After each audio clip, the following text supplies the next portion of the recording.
is CGTN, China Global Television Network.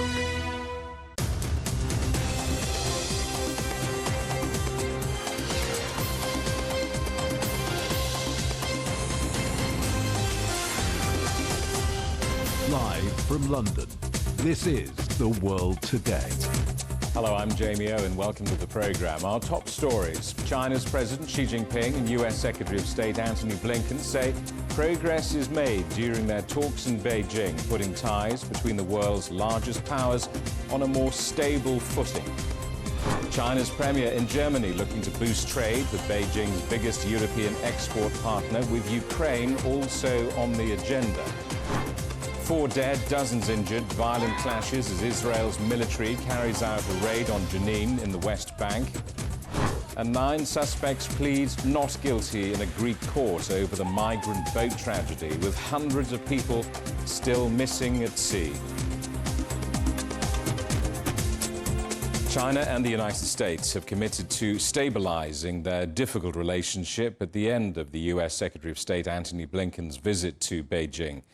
China's President Xi Jinping says there was progress in the talks which restarted top-level diplomatic communications between the world's 2 superpowers. Mr. Blinken said both sides were open to further talks, but major differences remained. Our correspondent Dong Shui reports. Well, Secretary Blinken has finally managed to meet with the Chinese President Xi Jinping this afternoon. And according to the official readout, President Xi reiterated the clear position from the Chinese side. And he said the 2 sides have agreed to follow through the common understandings between President Xi and Biden had reached in Bali last November. He said, and I quote, "State-to-state interactions should always be based on mutual respect and sincerity. I hope that Secretary Blinken, through this visit, could make positive contributions to stabilizing China-U.S. relations." And earlier in the day, senior Chinese diplomat Wang Yi had also met with the Secretary Blinken, when Wang Yi underscored the deep challenges in overcoming the mistrust and friction that has come to characterize the relationship. Wang blamed Washington's wrong perception of China as the root cause of the decline in the 2 sides' relations and demanded the U.S. to stop suppressing China and interfering in its internal affairs. Well, that's the view from China. Let's talk to our correspondent John Terrett in New York. John, Blinken heading home, or heading out anyway. What will they make of his trip in the United States? Yeah. Well, I think seen from here, that thaw that President Biden talked about when he was at the G7 in Hiroshima a couple of weeks ago appears to be on after this 2-day visit. And a major signal, the key signal, in fact, that there are now mutual consent. There is mutual consent for improved relationship between D.C. and Beijing is the fact that Antony Blinken met with President Xi, and that the 2 men have talked about stabilizing the relationship between the 2 countries. And this is key because in 2018, the last Secretary of State to go over was Mike Pompeo, who was the Secretary of State in the Trump administration, and President Xi did not meet him then. Now, as you said in the intro, President Xi talking about progress. It's not entirely clear on this side of the world what he meant by that, but he also went on to say that he hopes for a sound and steady relationship with Washington, D.C. He thinks both countries can overcome their various difficulties, but he did warn Secretary of State Blinken not to hurt China's legitimate rights and interests. Now, earlier in the day, Monday, Secretary of State Blinken met with Wang Yi, who used to be the foreign minister, but is now described as China's most senior diplomat and respected counselor. They met, and on Sunday, now the day before, it is clear that he had 8 hours with the present Foreign Minister, Qin Gang, who used to be the ambassador to Washington, D.C. and is now the Foreign Minister. So they clearly got a lot of work done across the table in the course of 8 hours, including a dinner that the 2 had at the guest house on Saturday evening. And Qin Gang has accepted an invitation to Washington, D.C. to continue with these talks that have been going on this weekend. So the stage seems to be set, at the very least, to pave the way for other very high-level politicians from both sides to visit each other's capitals in the future. And that has not been happening, not at the highest level. Jamie? Positive optics being briefed by both sides, as you say, but in terms of tangible achievements, I mean, no great breakthrough, as anticipated. No. Yeah. Deliverables, that's what they call it in diplomatic circles. Will there be any deliverables? Well, we were told by the State Department that, in fact, we were not to look out for any deliverables. The expectations were very, very low from the gaggle briefing that they held last week before Blinken took off. But the two sides are showing the world that they can work together in a respectful fashion, listen to each other's points of view, take it on board, and not fall out. And, of course, President Xi has demonstrated his intentions by turning up for that meeting with Antony Blinken on Monday. And it's important to point out that diplomacy takes more than just one meeting. You can't fly into a capital city, click your fingers, and have everything go right from that point onwards. And that is something that Antony Blinken himself addressed in his news conference before leaving China. Let's take a listen. In terms of those objectives that we set for this trip, establishing open communications channels, directly raising issues of concern, exploring cooperation in places where it's in our mutual interest to do so. We did all of that on this trip, but progress is hard. It takes time, and it's not the product of one visit, one trip, one conversation. My hope and expectation is we will have better communications, better engagement going forward. Now, what you have to understand when listening to this language, both from President Xi and from Secretary of State Blinken there, is that in the background to everything that these men say is the fact that neither leader, not President Xi nor President Biden, wants to be seen, at least just yet, caving in to the other's aspirations or in any way accommodating the other. It's too soon for that. But I said yesterday, and it's particularly true now, President Xi is coming to the Asia-Pacific Economic Cooperation Leaders Summit in San Francisco in November. And it's assumed, and basically it's 100% on, that he will meet with President Biden when that happens.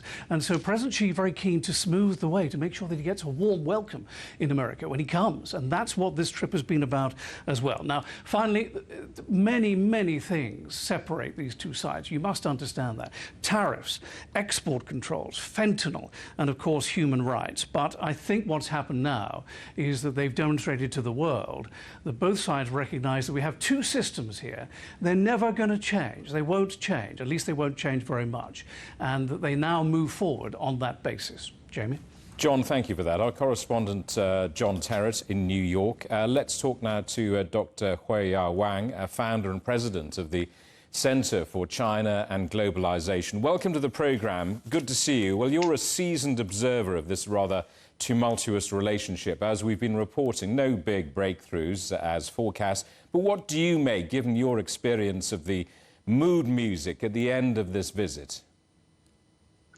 Well, thank you. I think this is a very significant move, actually, given the 5 years' time.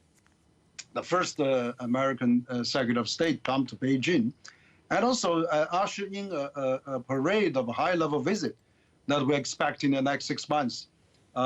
Before we get into the G20, before we get into the APEC summit. So there is a golden opportunity now for the next 6 months that we can see a window of opportunity to stabilize this constant deteriorating Sino-US relation, as we put it in a historical low, actually, in the last 5 decades. So this is a great moment to really come, to stabilize, to discuss, and also to warm up somewhat. I mean, if we can stabilize and lift somewhat, that I think the success of this visit has been achieved, because this is going to trigger in more high-level visit, more exchanges, more tourism, more flights increase, and also more people-to-people exchange, particularly business exchanges. We already see business leaders coming to China around this visit. For example, Bill Gates was in town on the same time. We see Elon Musk was here, and of course, J.P. Morgan have a 2,500 business gathering in Shanghai, and all those shows that the businesses can't wait. So I think this is very good. But then, once we have those high-level visits, then we can have a more whole society approach to happen, and that's really, I think, the significance of this visit. As you said earlier on, this is the first in-person meeting for absolutely years. Let me ask you, how important is face-to-face meeting in international diplomacy? Pressing the flesh and looking someone in the eye. Absolutely. It's so important. You know, I can give you a personal experience because we actually, CCG, my think tank, we went to US, Europe, Asia last year during the peak of the pandemic. We find that face-to-face meeting is worth 1,000 words. And particularly, you know, we're having 2 summits coming up. And, you know, I mean, our working level, you know, just like as President Biden, President Xi instructed, they should really get engaged and have the dialogue and actually, you know, pave the way for the high-level summit. So I think those face-to-face meetings, your smile, your eyeballs to eyeballs make a huge difference. You know, I mean, a handshake and a gesture of a meal of you know, exchange together, it means tremendous. Much more effective than Zoom, or just or talking over each other over the space. That's very crucial. I think that's exactly what needed for foreigners to come to China and see is believing. China still functions, still working. You know, still projected by World Bank, IMF, about 5-6% of GDP growth for 2023. And this is the market that the whole world cannot neglect. And the whole world needs China. You know, both European Union, ASEAN, African, Latin American, all the countries, Middle East, wants US and China to talk. As you said, 2 largest economies cannot really isolate from each other. We have to accept our parallel growth. We cannot change each other, but let's you know, make an acceptance to each other as time goes on and build new understanding and convergence on that. Huiyao Wang, the founder and president of the Center for China and Globalization. Good to talk to you. Thank you very much indeed for coming on the program. Thank you.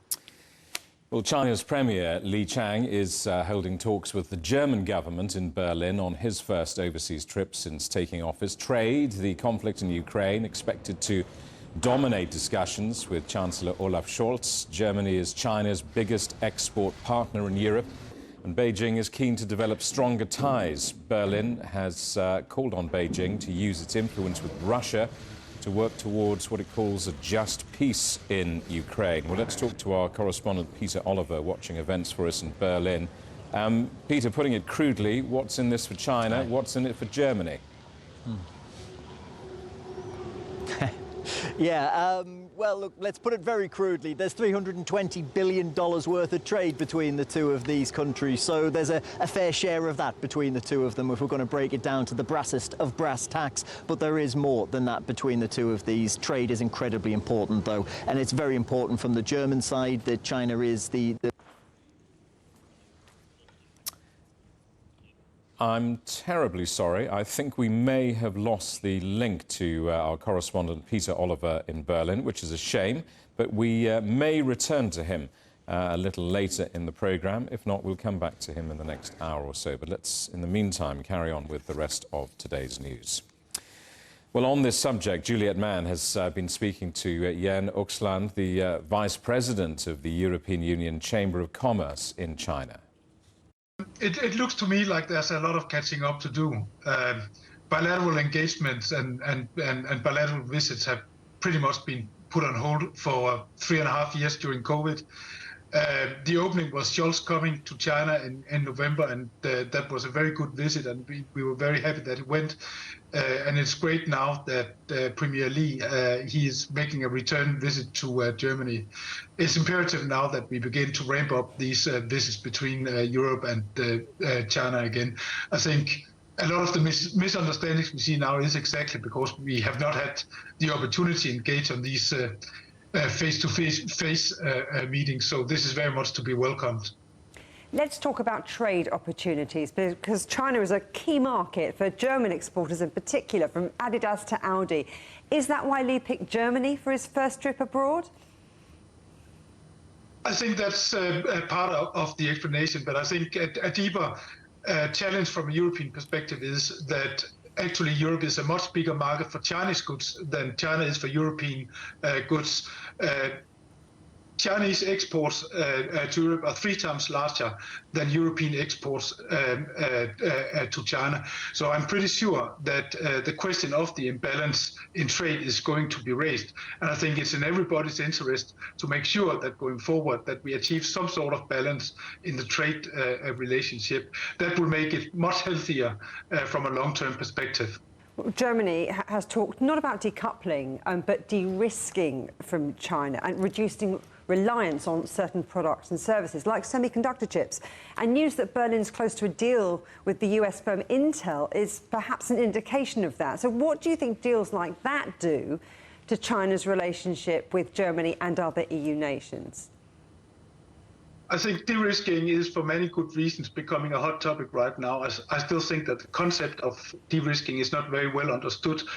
Exactly what type of commodities are in scope, what is the size of it. Personally, I don't think it will end up being very big amounts and a very wide range of goods. But I think COVID demonstrated to us that it is a risk if you become too critical, dependent on single locations for specific commodities. We saw how much Europe struggled with finding PPE during COVID.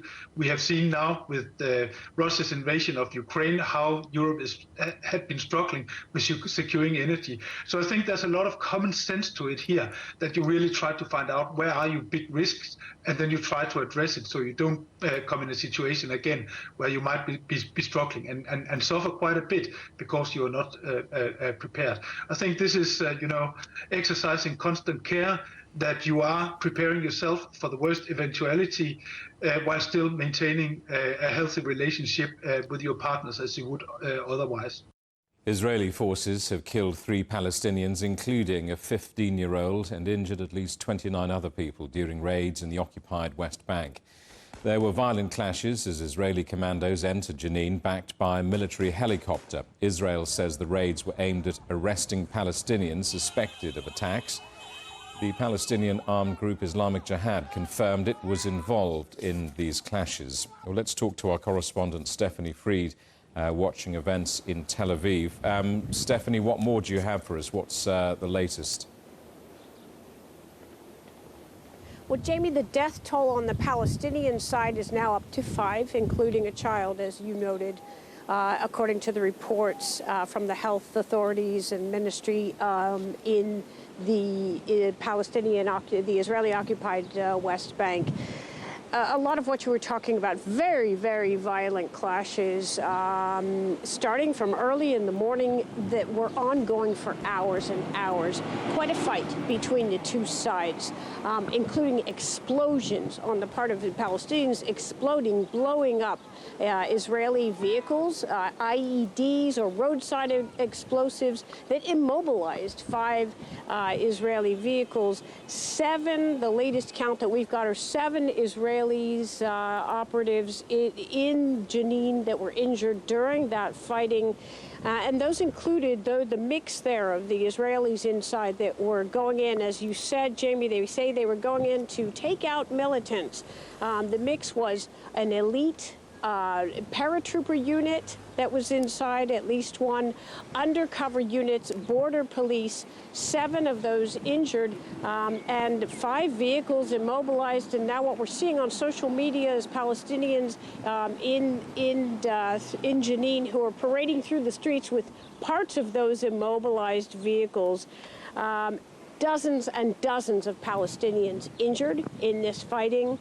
And those Apache helicopter, those gun strikes, they were to get those soldiers out. The immobilized vehicles, the gun strikes were carried out so that under the cover of fire, they could evacuate the Israeli soldiers. So that's a moment of pride for the Palestinians who are fighting against them. Turkey has condemned Israel for this activity as well. Egypt is saying that Israel is inflaming violence. On the flip side, Israel's right-wing ministers, government, they're calling for a broader operation in the West Bank. Since the start of 2023, more than 100, or up to about 112 with today's operation, Palestinians killed in Israel's operations, they say, to take out militants in the West Bank. Stephanie, thank you for that. Our correspondent Stephanie Fried in Tel Aviv. You're watching CGTN. Still ahead. Suspects appear in court over last week's migrant boat tragedy. Will be in Greece next.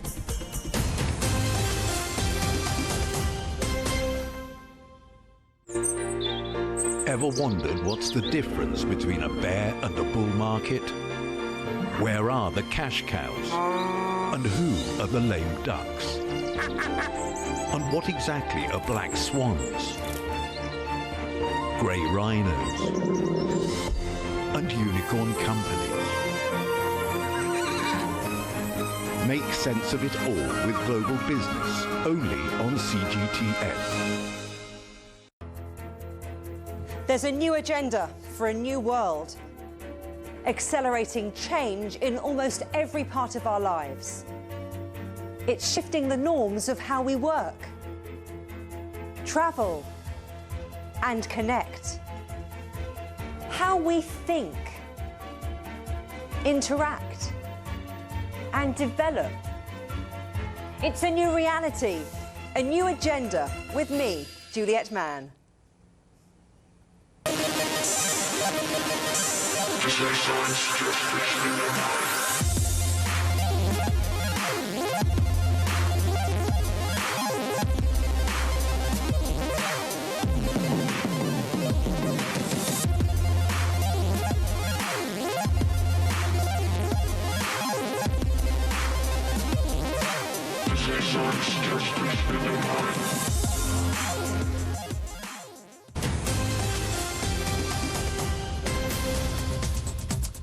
Hello, welcome back. A reminder of our top stories. China's President Xi Jinping and US Secretary of State Antony Blinken say progress was made during their positive talks in Beijing, putting ties between the world's largest powers on a more stable footing.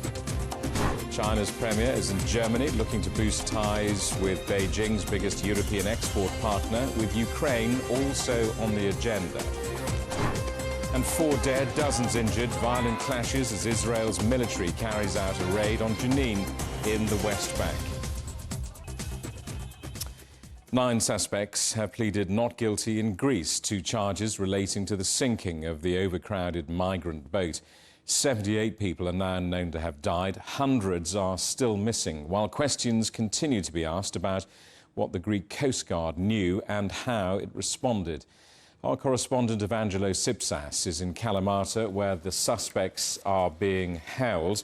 Evangelo, what do we think is likely to happen in court today?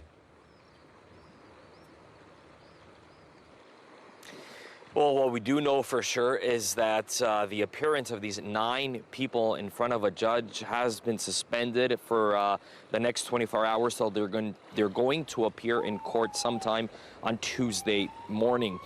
They were only there about 2 hours, an hour and a half, 2 hours in front of a judge. The lawyers asked for the suspects to get an extension, and that because over the weekend we had about 9 suspects went and gave more information to the police as what happened on that boat. They went on Saturday and on Sunday speaking to them, providing more information of the case, and that's why the lawyers today decided all unanimously together, all 9 lawyers representing the 9 accused, to extend this for tomorrow. Some of the lawyers came out to speak to us. They told us that their clients deny any wrongdoing, as they were also people on that boat trying to go to Italy. Not one of the smugglers, one of those people who paid a significant amount to go to Italy. We spoke to one of them, and this is what he had to say. My client denies the charges. He says he's also a victim of the situation, as he paid a significant amount of money to transfer from Egypt to Italy. He says on the second day, when a ship came close to the boat, smugglers threw all the water and food into the sea. And some witnesses say a day before the boat sank, there was upheaval between different groups because of that lack of food and water. My client told me that the boat sank because most of the people on board shifted from side to side, causing it to capsize. And the Coast Guard and the Hellenic Coast Guard with the other authorities will be continuing the research. It was supposed to end on Sunday night, but they extended until Monday night, and then they will sit down to discuss whether they're going to further extend that.